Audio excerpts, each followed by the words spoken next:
नीट परीक्षेबाबत निर्माण झालेल्या अनिश्चिततेच्या आणि परीक्षेच्या तणावाच्या पार्श्वभूमीवर देशभरातून अत्यंत धक्कादायक घटना समोर आल्या आहेत.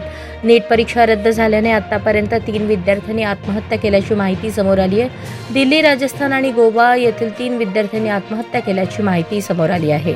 दिल्लीतील आदर्श नगर परिसरात राहणाऱ्या 21 वर्षीय तरुणीने आत्महत्या केली, तर राजस्थानातील सीकर येथील प्रदीप मेघवाल या विद्यार्थ्याने टोकाचे पाऊल उचलल्याची घटना घडली आहे. याशिवाय गोव्यातील एका विद्यार्थ्यानेही आत्महत्या केल्याचे समोर आले आहे. या घटनांमुळे नीट परीक्षेच्या तणावाच्या विद्यार्थ्यांवरती किती गंभीर परिणाम होत आहे याबाबत चिंता व्यक्त केली जात आहे. दरम्यान केंद्रीय शिक्षण मंत्र्यांनी विद्यार्थ्यांना भावनिक आवाहन करत कोणत्याही परिस्थितीत आत्महत्येसारखं टोकाचं पाऊल उचलू नये. सरकार विद्यार्थ्यांच्या पाठीशी असल्याचं म्हटलं आहे. विद्यार्थी आणि पालकांनी मानसिक तणावाच्या काळात समुपदेशनाचा आधार घ्यावा असं आवाहनही करण्यात येत आहे.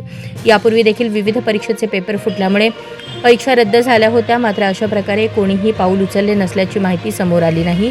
मात्र नीट सारखी परीक्षा रद्द झाल्याने 3 विद्यार्थ्यांनी आत्महत्या केल्याने चिंता व्यक्त केली जात आहे. दरम्यान या आत्महत्येला जबाबदार कोण असा सवाल उपस्थित झाला आहे.